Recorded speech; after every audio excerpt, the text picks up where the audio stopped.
यह कहानी है एक प्राचीन और भयानक हवेली की, जो एक छोटे से ग्रामीण क्षेत्र में स्थित थी। गांव का नाम था मृत्यु नगरी, और इस गांव की पहचान उस खतरनाक हवेली से होती थी। इस हवेली का निर्माण सैकड़ों साल पहले एक अत्यंत धनी जमींदार राजेश ठाकुर ने किया था। राजेश ठाकुर अपने समय का एक निर्मम व्यक्ति था।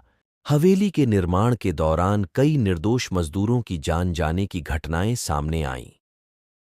कहा जाता है कि ठाकुर ने हवेली में दबी खजाने की खोज में कई बलिदान दिए थे।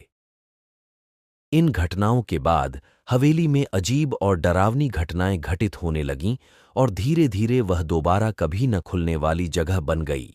सालों बाद एक युवा शोधकर्ता वीरेंद्र ने यह तय किया कि वह इस हवेली के रहस्यों का पता लगाएगा। वीरेंद्र का मानना था कि इन घटनाओं के पीछे कुछ न कुछ सच्चाई जरूर है। उसके साथ उसकी 4 दोस्त आर्यन, राहुल, रोहित और सचिन भी जाने के लिए तैयार हो गए। एक दिन सभी मित्र पूरी तैयारी के साथ हवेली की ओर निकल पड़े। हवेली पहुंचते ही उनकी आंखों के सामने एक विचित्र दृश्य था। टूटे फूटे दरवाजे, खिड़कियों पर जाले, बड़ी बड़ी दीवारें और चारों तरफ सन्नाटा। हवेली के दरवाजे पर पहुंचकर वीरेंद्र ने अपनी मशाल जलाई और सब अंदर की ओर बढ़ गए। जैसे ही उन्होंने हवेली में कदम रखा, चारों ओर सन्नाटा बढ़ गया और हल्की हल्की ठंडी हवा चलने लगी। उन्होंने हवेली के विभिन्न हिस्सों की जांच शुरू कर दी। हर कक्ष में अजीब और डरावनी चीजें थीं। टूटे हुए फर्नीचर, जमीन पर खून के धब्बे और दीवारों पर अजीब से निशान। जांच करते करते वे हवेली के एक बड़े हॉल में पहुंच गए, जहां एक राजसी सिंहासन पड़ा था। सिंहासन देखकर उन्हें महसूस हुआ कि यहां कुछ रहस्यमय है। जैसे ही उन्होंने सिंहासन को छुआ, पूरा कक्ष अंधेरे में डूब गया और हवा में ठंडक बढ़ गई। अगले ही पल एक भूतिया आकृति उनके सामने प्रकट हुई। वह आकृति राजेश ठाकुर की आत्मा थी।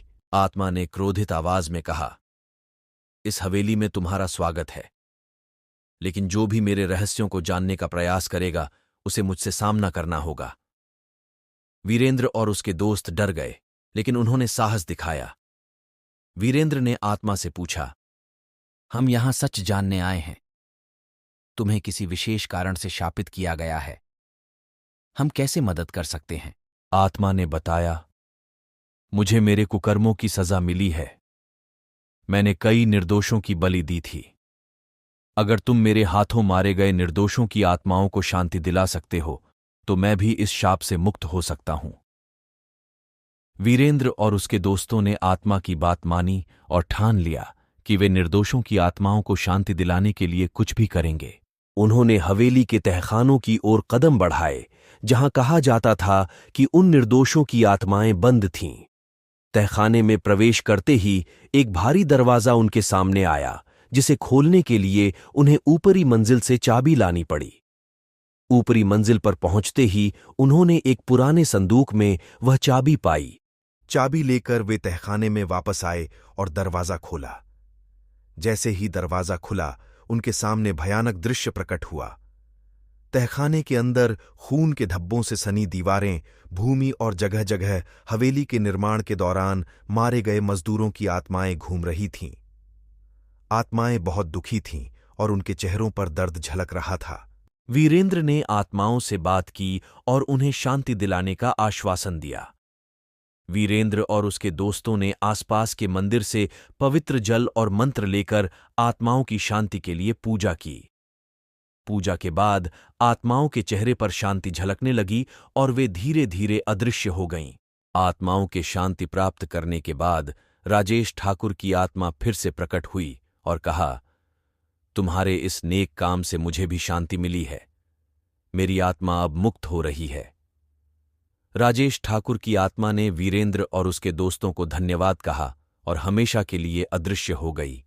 हवेली से भूतिया गतिविधियां समाप्त हो गईं और गांव में फिर से शांति का माहौल लौट आया। वीरेंद्र और उसके दोस्तों की साहसिकता और निष्ठा ने हवेली के रहस्य को उजागर किया और वहां की आत्माओं को शांति दिलाई। इस घटना के बाद शापित हवेली अब शांति हवेली के नाम से जानी जाने लगी और वीरेंद्र और उसके दोस्तों की कहानी हमेशा के लिए यादगार बन गई।